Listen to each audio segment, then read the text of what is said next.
Bonjour chers internautes. Au micro, vous avez Hamajiba Abdulhab, président du Club des étudiants pour la promotion de l'entrepreneuriat et du développement inclusif. À mon côté, vous avez M. Maxime Kader, promoteur de l'entreprise Fanico. Et chaque année, dans le mois de novembre, le monde entier célèbre la Semaine mondiale de l'entrepreneuriat, qui est au niveau de sa 15e session sur le plan international et au niveau de la 5e session ici au Niger. Et nous, Club des étudiants pour la promotion de l'entrepreneuriat, et le consortium des entreprises incubées du centre incubateur de l'Université de Moumouni décide de célébrer cette semaine à travers plusieurs activités, dont une émission intitulée Étudiants entrepreneurs.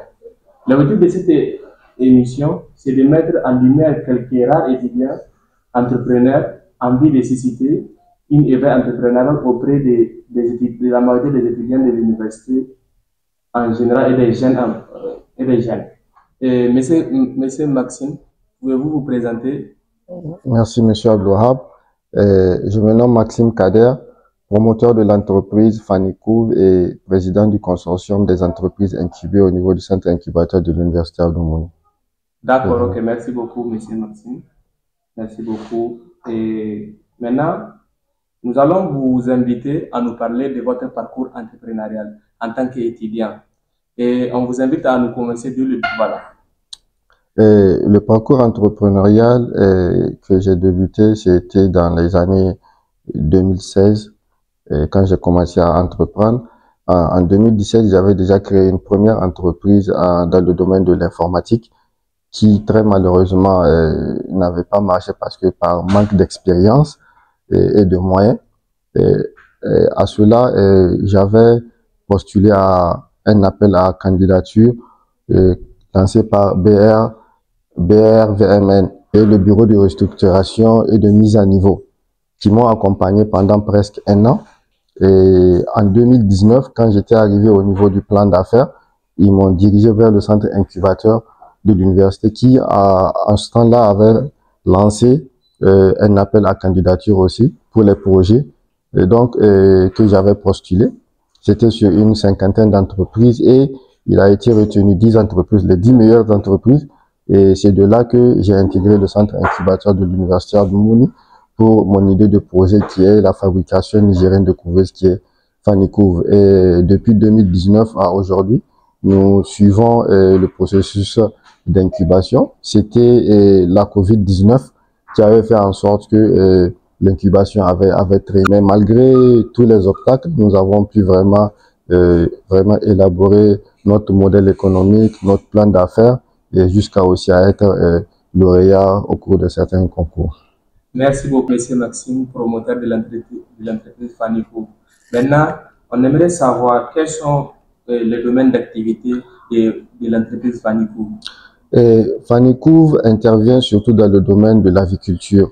Nous fabriquons des incubateurs artificiels, communément appelés couveuses. Et aussi, nous faisons des formations dans le domaine de l'aviculture, l'entrepreneuriat avicole. Nous faisons de l'éveil entrepreneurial et aussi nous faisons aussi le conseil et l'assistance dans le domaine de l'aviculture. D'accord, merci beaucoup, M. Maxime. Maintenant, lors de votre présentation, vous avez parlé de l'incubation. J'aimerais que vous expliquiez à nos chers internautes qui nous suivent, qui nous regardent, et qu'en pensez-vous de l'incubation? En fait, l'incubation, c'est vraiment un processus très important dans la vie d'un entrepreneur, surtout d'un jeune entrepreneur qui veut se lancer, parce que l'incubation te permet d'éviter beaucoup d'erreurs. Les erreurs que j'avais commises en 2016 et 2017 qui ont fait que ma première entreprise avait échoué, c'était vraiment par manque d'expérience et d'accompagnement. Et l'incubation m'a permis de mieux m'outiller et de mieux intégrer l'écosystème entrepreneurial et de savoir comment me vendre. Parce qu'il ne s'agit pas seulement d'avoir un produit, mais il faut savoir aussi comment vendre son produit. Et l'incubation te permet d'avoir toutes ces idées et aussi de mieux structurer tes idées. Et ça te permet de te créer un réseau, non seulement de clients, de fournisseurs, mais aussi de partenaires techniques et financiers qui peuvent vraiment t'accompagner dans ton processus. D'accord. Et pouvez-vous nous en parler du consortium des entreprises incubées au centre incubateur? Et merci, M. Abdourab. Et ça tombe à point nommé. Le consortium des entreprises incubées au niveau du centre incubateur de l'université était une idée qui était née l'année passée lors de la Journée mondiale de l'entrepreneuriat organisée au niveau du centre incubateur de l'université, quand les entrepreneurs s'étaient réunis pour célébrer la journée. Et c'est en ce temps-là que nous avons réfléchi avec les autres incubés, mais pourquoi ne pas créer une structure qui va nous permettre de mutualiser nos efforts, l'entraide et aussi faire contribuer à la promotion du centre incubateur de l'université de Abdou Mouni, parce que il va falloir bien faire un retour à l'envoyeur, comme on le dit. Le centre incubateur nous a vraiment beaucoup donné, et à nous aussi d'aider à faire la promotion du centre et d'accompagner aussi les jeunes entrepreneurs qui veulent se lancer. Donc c'est de là que l'idée est née en novembre 2022. Nous avons fait une première réunion où nous avons mis ça en place. Le consortium est composé d'une vingtaine, voire une trentaine d'entreprises incubées au niveau du centre incubateur. Le consortium est géré par un comité de coordination composé d'un président, d'un SG et de tous ceux qui s'ensuivent comme membres du comité. D'accord, ok, merci beaucoup, monsieur Maxime Kader, promoteur de l'entreprise Fanico. Maintenant, nous allons vous inviter à nous en parler de l'écosystème entrepreneurial au Niger. Vu que vous avez commencé depuis 2016, grâce à l'incubation, vous avez su que vraiment vous êtes dans l'erreur. Maintenant, j'aimerais que vous nous en parliez de l'écosystème entrepreneurial ici au Niger. Par exemple, un jeune étudiant qui nous regarde à travers cette émission, et qu'est-ce que vous pouvez leur passer voilà, pour qu'ils puissent avoir des idées, des astuces, comment éviter pour entreprendre. Vu l'écosystème d'abord, en commençant par l'écosystème entrepreneurial. Et en fait, l'écosystème entrepreneurial au Niger est vraiment un peu difficile. C'est vraiment un peu difficile dans la mesure où il y a l'information, il y a un déficit d'information qui est là. Les gens ne sont pas informés. La majeure partie de ceux qui veulent se lancer dans l'entrepreneuriat ne savent pas vers quelle structure se diriger. Et donc, l'écosystème entrepreneurial, de manière générale, est vraiment ignoré par les jeunes entrepreneurs. Et donc, c'est très important aussi pour un jeune entrepreneur de connaître son écosystème entrepreneurial et de le maîtriser. Parce que quand on ne maîtrise pas son écosystème entrepreneurial, on ne sait pas exactement vers qui se diriger. Alors, donc, c'est pour cela que le consortium intervient pour pouvoir expliquer aux jeunes et aux étudiants vers quelle structure se lancer. Par exemple, quand vous voulez vous lancer dans l'agrobusiness, quelles sont les structures qui accompagnent l'agrobusiness, quels sont les financements qui sont disponibles dans l'agrobusiness, et quels sont les différents régimes fiscaux qu'il faut pour un jeune entrepreneur. Et toutes ces choses-là entrent vraiment dans l'écosystème entrepreneurial qu'un entrepreneur doit connaître pour éviter vraiment de tomber dans beaucoup d'erreurs. Par exemple, pour un jeune entrepreneur qui veut se lancer avec une entreprise individuelle, vous voyez, il devrait commencer par exemple, une patente synthétique qui est le NIFP. Et vous voyez, par ignorance, la personne peut être amenée à prendre un NIFR, qui est encore plus compliqué pour un jeune entrepreneur, qui demande beaucoup d'exigences et tout ça. Et aussi, l'une des erreurs que généralement les gens font dans l'écosystème entrepreneurial, c'est vraiment pour un jeune entrepreneur de vite se lancer vers les prêts bancaires, et qui vraiment constitue avec un taux d'intérêt assez élevé, et vu notre mode de vie et nos coutumes et religions, qui est un peu compliqué. Donc, tout ça fait que vraiment l'écosystème entrepreneurial vraiment est un peu compliqué pour un jeune qui décide de se lancer seul sans pour autant se diriger vers les structures d'incubation et puis des associations des entrepreneurs. Pouvez-vous nous en dire plus quelques noms des sites d'incubation, d'accompagnement pour les étudiants, pour les jeunes qui sont dans l'entrepreneuriat? Les différents incubateurs qui existent au Niger, il y en a plusieurs. D'abord, il y a le RESAN qui est le réseau des structures d'accompagnement du Niger, qui regroupe plus d'une dizaine de centres incubateurs. Mais parmi la dizaine de centres incubateurs, bien la douzaine, il y a un seul centre incubateur public, qui est le centre incubateur de l'université Abdou Moumouni. C'est le seul centre incubateur public. Et tout le reste des centres incubateurs sont des centres incubateurs privés. Il y a 2M Invest, il y a Sipmen, il y a, il y a DL Cowork et plein d'autres aussi. Plein d'autres. Voilà. D'accord, ok, merci beaucoup. Et maintenant, nous sommes dans le cadre de la célébration de la journée de la Semaine mondiale de l'entrepreneuriat. Pour vous, en tant qu'étudiant, qu'en pensez-vous de cette semaine?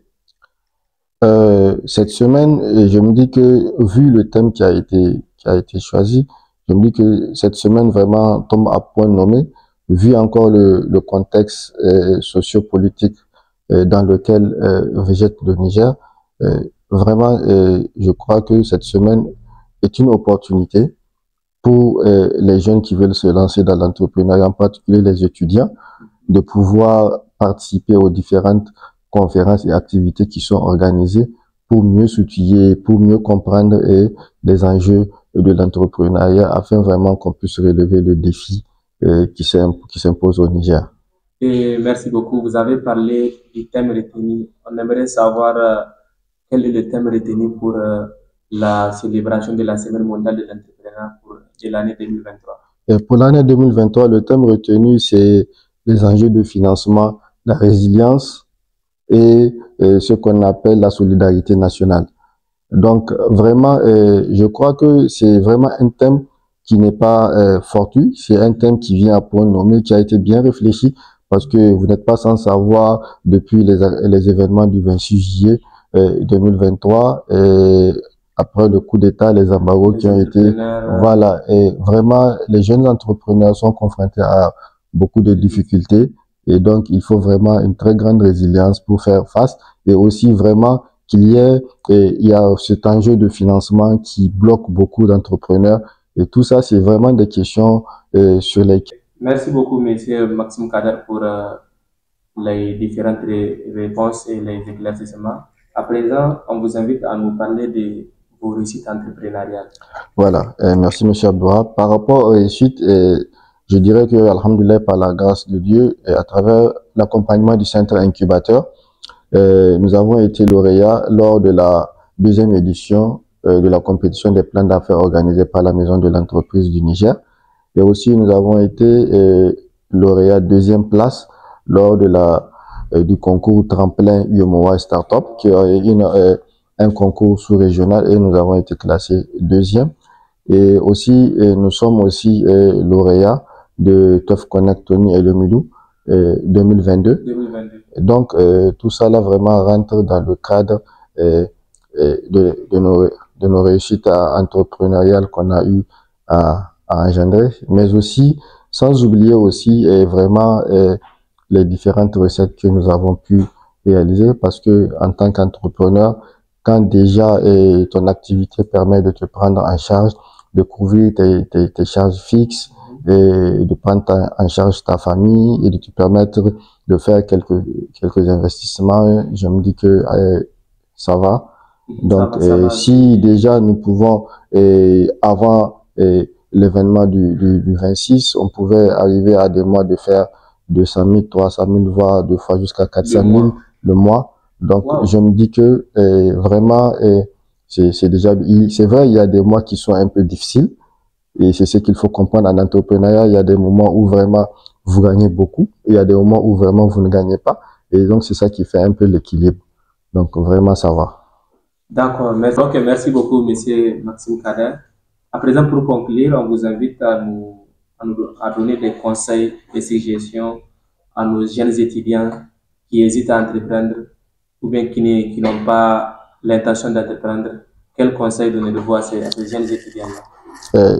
Le conseil que j'ai à donner aux jeunes étudiants par rapport à l'entrepreneuriat, je crois que ça ne sert à rien d'hésiter. Vraiment, je pense qu'il faut se lancer.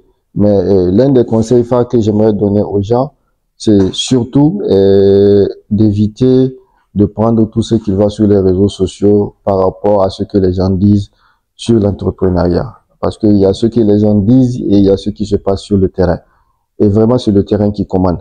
Et donc, vraiment, en matière d'entrepreneuriat, il y a beaucoup de risques, mais c'est pas aussi dangereux que ça que de ne pas essayer. Quelqu'un qui n'essaye pas ne saura pas s'il est capable de faire ou de ne pas faire. Donc, vraiment, je les conseille vraiment de se lancer dans l'entrepreneuriat, mais aussi de se former. Quel qu'en soit le domaine dans lequel vous voulez vous lancer, il faut vous former.